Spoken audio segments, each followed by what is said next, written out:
Saudações, senhoras e senhores, tudo bem com vocês, meus amiguinhos, minhas amiguinhas do nono ano da Copel? Então tá bom. Seguinte, minha gente, como eu conversei com vocês já lá na segunda-feira, no dia 31 de agosto, essa é uma videoaula preparada especialmente para a gente fechar o capítulo 11 através da discussão e da correção dos exercícios desse capítulo, desde as atividades de sala até o em casa, que foi a última tarefa que eu passei para vocês, tá bom? Então vamos lá? Vamos trabalhar junto comigo? Demorou então. Partiu. Olha aqui. Aqui nós temos a primeira atividade, atividade 1, lá na página 151, em que nós temos uma charge que apresenta Juscelino Kubitschek e o povo conversando. O povo está com o chapéu na mão, com uma cara de sofrimento, o cabelo tudo desarrumado, né, de coisa assim bem de pobreza, bem de humildade, e o JK todo elegante, com uma cara assim meio snob, olhando assim, com o projeto dos automóveis na mão, dizendo assim: primeiro o projeto dos automóveis, depois você, tá? Ou seja, o que é o projeto dos automóveis? É aquele lance do plano de metas, de favorecer o transporte rodoviário e o desenvolvimento da industrialização, estimulando a vinda de multinacionais, de empresas, dinheiro e capital estrangeiro, para fazer a economia brasileira crescer rápido. Então ele está dizendo, primeiro eu vou favorecer o desenvolvimento da indústria, especialmente da indústria automobilística no Brasil, né, dando vantagens para as empresas internacionais entrarem no Brasil, e depois a gente vê se consegue melhorar a vida do povo. Então ele pede, relacione a charge publicada no jornal Última Hora, de 1956, ao plano de metas e a seus resultados. Então você tem que dizer o que na resposta? Que o JK foi um governante que teve como base do seu governo, foi um presidente que teve como base do seu governo, um plano de governo chamado Plano de Metas, que era composto por 5 áreas. Industrialização, energia, transporte, educação e alimentação. Mas que, no fim das contas, o JK tentou estimular tanto a vinda de indústrias multinacionais, especialmente as indústrias de automóveis, para desenvolver o setor de transportes, mas também para fazer a economia do Brasil se industrializar e se modernizar depressa, 50 anos em 5, que ele meio que abandonou os setores sociais, como educação e alimentação, que iam favorecer o povo, né, estimulando só a industrialização. Então é essa a relação que a gente pode fazer. Vou partir já logo para a atividade 2, gente. Depois eu mostro no final para vocês os gabaritos com as respostas de cada questão, tá bom? Então vamos lá, vamos indo para a atividade 2. Atividade 2. A atividade 2 está aqui. Opa, esqueci de tirar o som do meu celular. Tira agora, não tem problema não. Aí atividade 2 aqui, tá o JK com a carinha dele, todo bonito, feliz, um sorrisão, bonito, jogando dinheiro pro alto, ou seja, simbolizando o desperdício de dinheiro, andando num Fusca, simbolizando o plano de metas, a industrialização, a entrada das multinacionais, o crescimento econômico rápido do Brasil, e ele tá jogando dinheiro fora por quê? Porque onde ele tá andando? Em Brasília, na esplanada dos ministérios. Então mostra que a construção de Brasília pode ter sido muito mais um desperdício de dinheiro do que uma coisa de desenvolvimento do Brasil através de uma nova capital. Mas que, ao mesmo tempo, o governo JK conseguiu atrair as indústrias estrangeiras e fazer a economia crescer rápido. Letra A pergunta: a quais aspectos do governo de Juscelino a charge faz referência? Ora, faz referência à construção de Brasília e faz referência ao crescimento industrial rápido, 50 anos em 5, e faz referência também à entrada de multinacionais, especialmente no setor de automóveis, por causa do Fusca, que é um carro de origem alemã. Volkswagen é uma marca alemã de automóveis. Cite 2 aspectos positivos e 2 negativos do governo JK e opine a respeito. Ou seja, não é só citar, não é só falar o que tem de positivo e negativo. Você tem que desenvolver uma opinião embasada na história, claro, né? Sempre que pede para opinar, não é só uma opinião, eu acho legal. Não, é de acordo com a história, com o que você conclui desses elementos. Então vamos lá. Aspectos positivos. Eu destacaria o crescimento industrial e a modernização da economia brasileira como um fator. Eu destacaria também a expansão do setor de rodovias e de transportes. A gente poderia destacar também o investimento pesado do governo no setor de energia. A gente poderia destacar também a tentativa do governo de levar desenvolvimento e modernização também para os setores, para as áreas do norte, do nordeste e do centro-oeste do país. Agora, como aspectos negativos, eu destacaria que essa tentativa do governo de desenvolver o norte e o nordeste não deu certo, porque as multinacionais não queriam investir lá naquelas regiões, queriam investir no sul e no sudeste, que eram regiões que já tinham infraestrutura e mão de obra. O lance da construção de Brasília pode ser tanto positivo como negativo, depende de como você olha, né? Mas eu destacaria os grandes gastos e a grande dívida externa que o governo fez no seu plano de desenvolvimento para atrair multinacionais, para investir em setores estratégicos da indústria de base, né, gerando dívida externa. Eu destacaria como negativo a entrada de multinacionais que, apesar de modernizar e crescer a economia, fez o Brasil não ter forças para desenvolver sua própria indústria e passar daí para frente a depender dos investimentos estrangeiros. Então eu desenvolveria uma análise nesse sentido. Tá bom? Aí depois, como na outra questão, a gente olha o gabarito já já. A atividade 3 é sobre Jânio Quadros. E aqui está ela. Opa, cadê? Aqui está ela, atividade 3. Atividade 3 está na página 159 da apostila, tá bom? Observe as charges a seguir. Elas se referem ao governo de Jânio Quadros. Então está o Jânio Quadros, John Fidel, como se fosse aquela brincadeira de bem me quer, mal me quer na flor. E olha só a cara de doido que eles botaram no Jânio Quadros, né? E brincando assim, como se fosse uma menininha, meio louca. John Fidel, ou seja, John Kennedy, presidente dos Estados Unidos, Fidel Castro, o líder do socialismo de Cuba. Então, em plena Guerra Fria, eu quero ser amiguinho do Kennedy ou do Fidel Castro. Kennedy, ou seja, próximo do capitalismo dos Estados Unidos ou próximo do socialismo de Cuba. Então, essa é a primeira charge. A segunda charge tem um entrevistador chamado Antônio Maria, que era um radialista e cronista, né? Cronista é quem escreve crônicas, quem escreve textos contando a história de acontecimentos da sua época. Então ele era famoso na época, né, 1961, e ele está entrevistando o Jânio Quadros, de novo, né, vesgo, porque o Jânio era mesmo vesgo, com uma cara meio de doidão assim, meio que se contorcendo para dar a mão ao mesmo tempo para o Kennedy, que tinha armas, bombas atômicas e tal, e ao mesmo tempo um alvo nas costas, porque era alvo da União Soviética, e o Che Guevara, que era o líder revolucionário cubano, que o Jânio Quadros convidou para visitar o Brasil, como eu expliquei para vocês na aula. Tentando mostrar que ele não era um entreguista, que ele era um político independente, que fazia o que achava melhor. Ele vai convidar o Che Guevara para vir para o Brasil para negociar acordos comerciais com Cuba, que era o grande inimigo dos Estados Unidos nesse momento, e ao mesmo tempo ele vai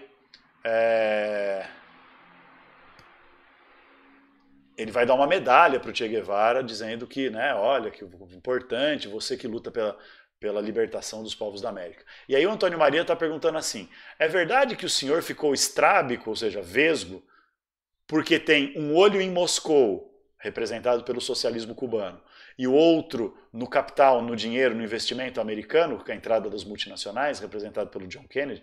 Olha que sacanagem essa charge. Vocês sabem que o John Kennedy foi assassinado com um tiro, né? Então o alvo nas costas e o buraco na testa está fazendo referência a isso também. Ele foi assassinado. Violento o negócio. Então isso é o que as charges estão mostrando para nós. O que a letra A quer saber? Quem são as principais pessoas mencionadas na primeira charge e desenhadas na segunda? Então é John Kennedy mencionado, Fidel Castro mencionado. Che Guevara desenhado, John Kennedy desenhado. Tá bom? Explique as charges considerando que você estudou sobre o governo Jânio Quadros. É fazer exatamente o que eu fiz. Mostrar que o Jânio Quadros, querendo se mostrar independente, ele ficava variando entre Estados Unidos e Cuba, ou seja, entre tentar mostrar uma postura mais autônoma do Brasil, fazendo acordos com um país socialista que era Cuba, e ao mesmo tempo tentando fazer acordos para a entrada de multinacionais e investimentos capitalistas dos Estados Unidos, das empresas multinacionais, representado aí nas charges pelo John Kennedy. Letra C. Como o marketing ajudou o Jânio a construir sua imagem política? Aí você precisa explicar aquilo que eu falei para vocês sobre a eleição, né? Ele tentava ser um político populista que criava uma imagem do homem simples do povo, daquele que fazia o que é melhor para o Brasil, porque era um político independente, que não estava ligado a nenhum grande partido político, que ele vinha do povo, então ele sabia o que o povo precisava, que ele ia combater a corrupção pelo bem do Brasil. Então, essa imagem do político honesto, inimigo da corrupção, o homem simples do povo que vai salvar o Brasil, ele construiu através de muita propaganda, muito marketing, que é uma coisa que inclusive as charges estão zoando, né? Estão chamando que ele fazia tanta propaganda e criava uma imagem assim tão excêntrica, né? Uma imagem tão caricata, né? Uma imagem de um político tão assim esquisito que acabou virando motivo de piada. Agora nós vamos para o Em Casa, que tem aqui 5 questões? 5 questões. Então vamos lá, começando pela questão 1. Questão 1 está aqui, ó. Observe a imagem, leia o texto e responda as questões. A imagem, olha só, é uma fotografia e tem uma explicação aqui na legenda, ó. A tradição de malhação do Judas, às vésperas do domingo de Páscoa, representava a rejeição a pessoas consideradas traidoras ou a situações que eram criadas pelos participantes. Em março de 1959, a malhação do Judas no Sábado de Aleluia, no bairro do Brás, em São Paulo, incluiu bonecos que representavam a nova capital Brasília, tá aqui, e o presidente JK. Então, olha só, malhar o Judas é um negócio que é uma tradição do catolicismo no Brasil, que Judas, para quem não sabe, é o cara que traiu Jesus Cristo e denunciou Jesus Cristo para ele ser preso pelos romanos e depois ser crucificado. Então, o lance de malhar quer dizer dar porrada. Dar porrada num boneco representando Judas significa dar porrada na pessoa que traiu Jesus. Então, é simbolicamente dar porrada em quem é traidor. E em 1959, na véspera da Páscoa, no Brás, o povo se reuniu para fazer essa malhação aqui. Não era um Judas religioso, né? Era um Judas político, que representava Brasília, o presidente Juscelino e o Brasil em si. Para mostrar que o povo estava descontente com o dinheiro que estava sendo gasto e a corrupção que estava sendo denunciada na construção de Brasília. Aí o texto, que é de duas historiadoras muito importantes do Brasil, a Lilia Schwartz e a Heloise Starling, o texto diz assim: mais de 50 anos passados, né, mais de 50 anos depois da construção de Brasília, Brasília confirmou sua vocação modernista. Realmente é uma capital moderna, um símbolo de desenvolvimento. Integrou o país pela interiorização, ou seja, levou o governo do Brasil lá para o interior de Goiás e com isso conseguiu mesmo fazer algumas ligações, né? Um desenvolvimento no interior até certo ponto. Então era isso que o JK anunciava no seu slogan. Mas também Brasília manteve as marcas de sua ambivalência. Ambivalência quer dizer de dois significados ao mesmo tempo. Existência simultânea com a mesma intensidade de dois sentimentos ou duas ideias com relação a uma mesma coisa e que se opõem mutuamente. Então, Brasília é contraditória, ambivalente, né? Tem dois significados opostos, assim. Ao mesmo tempo que ele é um símbolo do progresso e da interiorização do país, ela também é um símbolo da corrupção, é um símbolo do desperdício de dinheiro, e é um símbolo de um tipo de governo que tenta se afastar do povo, né? Vai para o meio do interior para não sofrer pressão do povo, para não sofrer revoltas, protestos e oposições ao seu poder. Então olha só, qual é a ambivalência segundo o texto? Brasília conservou impecáveis seus palácios e também sustentou as condições para tornar o poder da República mais asséptico, ou seja, mais limpinho, mais fora do alcance do povo, mais isolado, mais vaidoso e mais arrogante. Letra A. O projeto de construção de Brasília obteve a aprovação geral da população? Não, né? Tanto o texto quanto a imagem mostram que não. Muita gente ficou descontente com isso. E o texto diz que Brasília gerou uma ambivalência, né? Sentimentos opostos. Ao mesmo tempo que muita gente acreditava que o JK tinha razão e que Brasília estava sendo construída para ser o símbolo da modernização do Brasil, Ao mesmo tempo, muita gente achava que Brasília era um desperdício de dinheiro e uma fonte de corrupção. Beleza? Beleza. O que poderia gerar desconfiança e críticas à sua construção? As denúncias de corrupção, o excesso de gastos do governo gerando dívida externa e piorando uma crise econômica que o Brasil estava começando a viver. Letra B. Depois de inaugurada, o que continuou a motivar aprovações e críticas à nova capital? Aprovações porque ela realmente é uma capital moderna, símbolo de um Brasil que estava se industrializando e se desenvolvendo. Isso é verdade, né? Brasília é impressionante. Mas, ao mesmo tempo, o governo, estando lá em Brasília, no meio de Goiás, ele ficou meio isolado do povo e meio inalcançável. Assim, dificilmente tem algum protesto em Brasília que deixa o governo com medo, porque Brasília é uma cidade muito grandiosa e muito distante das grandes cidades mais para o litoral, né? As grandes cidades do Nordeste estão no litoral, o Rio de Janeiro está no litoral, São Paulo não está no litoral, mas está bem longe de Brasília, e assim por diante. Beleza? Lembrando que eu vou mostrar o gabarito para vocês no final. Questão 2. Em 1960, em um outdoor político, né, um outdoor de propaganda, o JK foi representado como um bandeirante. Lembra dos bandeirantes? Os caras lá da época da colonização do Brasil, século XVII, século XVIII, que iam para o meio do mato? Pois é. Nessa época, os bandeirantes eram considerados heróis da história do Brasil, porque se dizia que os bandeirantes foram simplesmente assim homens corajosos, que expandiram o Brasil para o interior, que ampliaram, né, as fronteiras do país. Então está aqui JK representado como um bandeirante, como se ele fosse um herói, que nem os bandeirantes originais. Então, ó, PSD do Juscelino, o grande bandeirante do século. Que século? Século XX. Para tentar colar a imagem dos bandeirantes como heróis por expandirem as terras do Brasil e o JK como herói por levar desenvolvimento ao interior. Então é como se a mensagem fosse: os bandeirantes originais conquistaram as terras do interior e agora Juscelino é um novo bandeirante que leva o desenvolvimento para o interior. Do outro lado, nós temos o candidato a presidente que o JK estava defendendo, que era o Teixeira Lott, que eu expliquei na aula que ele perdeu a eleição para o Jânio Quadros. Tentando fazer uma ligação também com o Getúlio Vargas. Olha a carinha do Getúlio Vargas aqui. Por quê? Porque o candidato a vice-presidente, junto com o Teixeira Lott, era o João Goulart, o Jango, que era um político do PTB, que era considerado um continuador do Getúlio Vargas e do trabalhismo, dos direitos do trabalhador e tal. Então está tentando fazer essa ligação. Ó.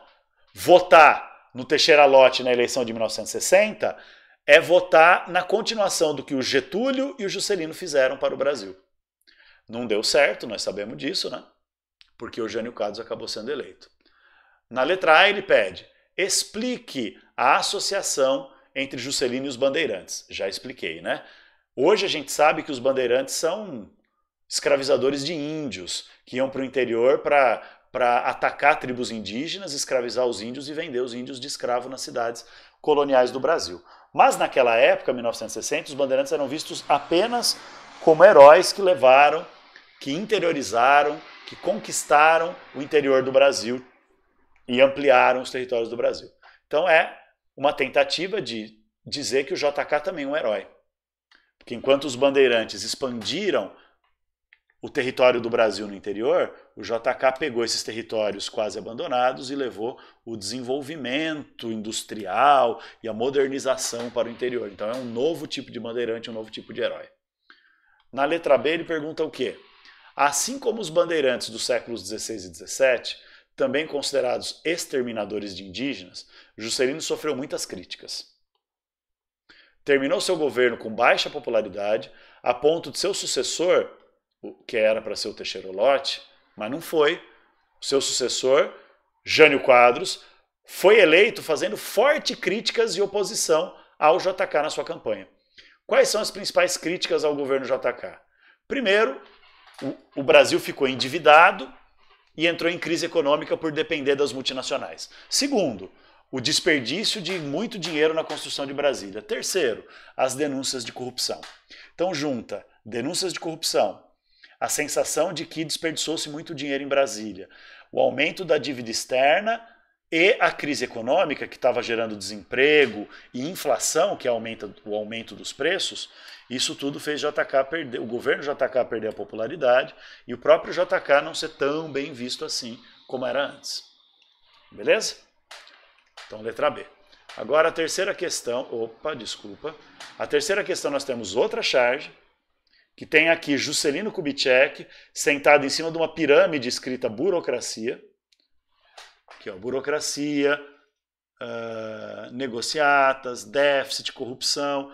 Então, o JK sentado numa pirâmide, como no Egito, mas formada por coisas negativas. Então, a revista Careta está fazendo uma crítica ao JK, como um faraó, quer dizer, um governante que tenta passar uma imagem de ser superior e divino, mas que, na verdade, explora o povo e tal, e ferra com tudo. E aí, embaixo dele, o poder judiciário, que são os juízes, o poder legislativo, que são deputados e senadores, fazendo tudo o que ele quer. Então, mostra o quê? Né, como você interpreta a charge? Eu interpreto assim. A charge mostra JK como um governante que é adorado e obedecido pelos outros poderes e pelo povo, mas que, na verdade, a crítica é que ele está sentado em cima de uma pirâmide de coisas ruins, como inflação, crise econômica, burocracia, corrupção, né? A vida cara, ou seja, o crescimento do preço das coisas. Então, o que JK seria uma espécie de farsa, né? Um político populista, com uma imagem construída pela propaganda, mas que era uma espécie de farsa, uma espécie de imagem falsa que não era boa para a sociedade. E na sua opinião, a charge é favorável ou crítica a JK? Para mim é crítica, porque mostra ele, né, uma postura bem assim, falando mal dele, colocando ele como um deus, um faraó adorado pelos outros poderes, mas que só abusava do poder, com corrupção e outras coisas. Ou corrupção, crise econômica e outras coisas. Tá bom? A4. Explique as descrições contidas no subtítulo sobre o governo Jânio, polêmicas e decepção. Por que o governo Jânio pode ser chamado de polêmicas e decepção? Polêmicas por causa das coisas que ele fazia para chamar atenção, né? Aquelas propagandas que ele fazia durante a campanha, chamar o Che Guevara para cá para mostrar que ele era independente, fazia o que ele queria, criar confusão com ministros e com jornalistas. Ele renuncia no final do seu governo, né? Eu expliquei isso. Na verdade, assim, eu estou gravando isso na sexta-feira, dia 4 hoje, né? Dia 4 de setembro. Mas no dia 10, na quinta-feira, eu vou dar uma aula explicando. Então, se você quiser ouvir de novo depois a resposta a essa pergunta, lá no dia 10 seria bom. Que o Jânio Quadros, eu vou explicar na aula, ele vai renunciar ao poder para tentar que o povo peça a volta dele para ele virar um ditador. Tipo assim, ele fala assim, eu não consigo governar porque os inimigos do Brasil não deixam. E aí com isso ele saiu do poder esperando que o povo ia fazer protestos para pedir ele de volta e ele falar, tudo bem, se é a vontade do povo eu volto, mas eu quero poderes para comandar o Brasil sozinho, para acabar com os meus inimigos e ser um ditador e tal. Só que não aconteceu nada disso, ele renunciou e o povo não pediu ele de volta. Então é decepção por isso, né? Porque o povo tinha uma grande esperança que ele ia ser um político do povo, defensor do povo, etc., e, na verdade, ele não foi um defensor do povo porra nenhuma. Ele foi um entreguista, ele só arrumou polêmicas, confusões, né? Tretas, arrumou treta até com os Estados Unidos, chamando um líder cubano, Che Guevara, inimigo dos Estados Unidos para vir para o Brasil. E acabou, no final do seu governo, ele ficou menos de um ano no poder. Com 8 meses de governo, ele renunciou achando que iam pedir ele de volta. Como não pediram, ele teve que sair mesmo. E aí deu maior confusão, maior crise, que eu também vou explicar na quinta-feira, dia 10, deu maior crise depois que ele pediu a saída do governo, porque como o povo não pediu ele de volta, o vice assumiu. Só que os militares e os conservadores não queriam deixar, e os Estados Unidos também, não queriam deixar o vice governar. Então deu maior pau e o Brasil vai virar uma ditadura militar por causa disso. Em 61, Jânio renuncia. De 61 a 64, o vice João Goulart tenta governar, mas os Estados Unidos, os conservadores e os militares não deixam, porque em 64 tiram João Goulart do poder e começam a ditadura militar no Brasil. Então, quer dizer, o governo de Jânio Quadros, que era de muita esperança, acabou tendo só polêmica e essa decepção dele abandonar o governo com 8 meses e deixar o Brasil numa crise desgraçada que vai levar o país a uma ditadura militar sangrenta. Agora, o último exercício. A charge do ilustrador App foi publicada em 1961, durante o governo do Jânio Quadros. Ela faz referência aos governos Jânio e JK. Aí assim, ó, tá o JK todo, né, com a mala na mão, porque tá saindo do governo, com o dedo para cima, falando assim, eu fiz 50 anos em 5.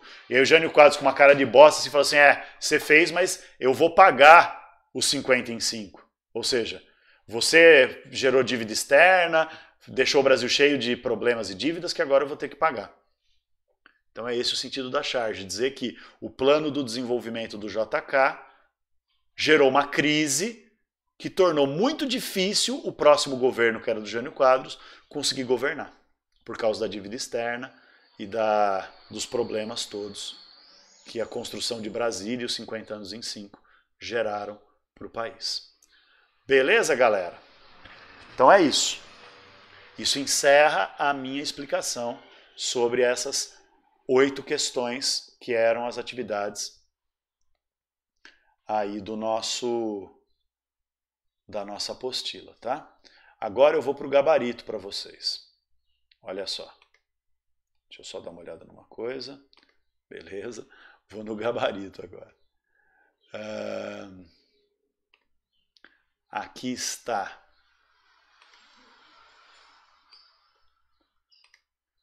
Aqui está, então, a resposta da atividade 1. Fotografem, né? Pausa a bagaça, fotografe e tal. Aqui está a resposta da atividade 2. Uma parte, pelo menos, né? Fotografe, vê aí. Atividade 2.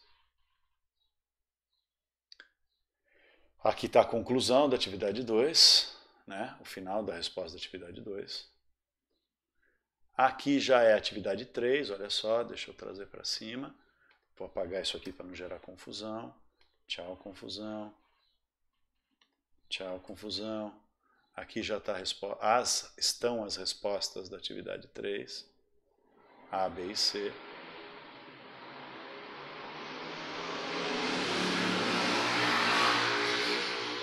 Aqui começo em casa.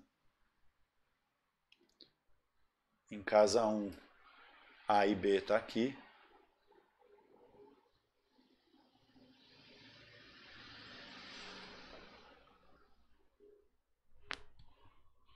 Agora aqui nós já temos o em casa 2.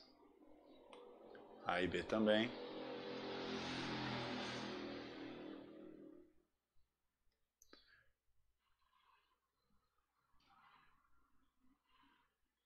Aqui nós já temos o em casa 3.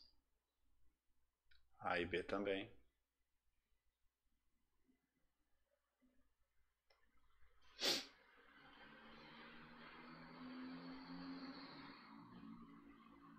Aqui o em casa 4 e aqui o em casa 5, que não tem A e B, então já vou fazer o bloco tudo junto aqui. E é isso, galera. Assim a gente encerra a nossa aula de hoje, a nossa videoaula de correção de exercícios. Se vocês tiverem alguma dúvida, algum problema, alguma dificuldade, por favor, não esqueçam de me procurar, né? De tirar as dúvidas comigo, seja no WhatsApp, seja na aula ao vivo, que as aulas ao vivo que a gente vai ter na quinta-feira que vem e na outra segunda. Então, por favor, fiquem à vontade. Se a minha explicação e o gabarito não forem suficientes, manda mensagem, vamos trocar ideia. Tá bom, gente? Não se esqueçam, tem uma tarefa para vocês, no plural, e a gente se encontra na próxima quinta-feira. Um abraço, um beijo, bom final de semana, ou boa semana, né? Se você está vendo esse vídeo depois que o final de semana já passou, e até a próxima aula. Tchau, tchau, pessoal!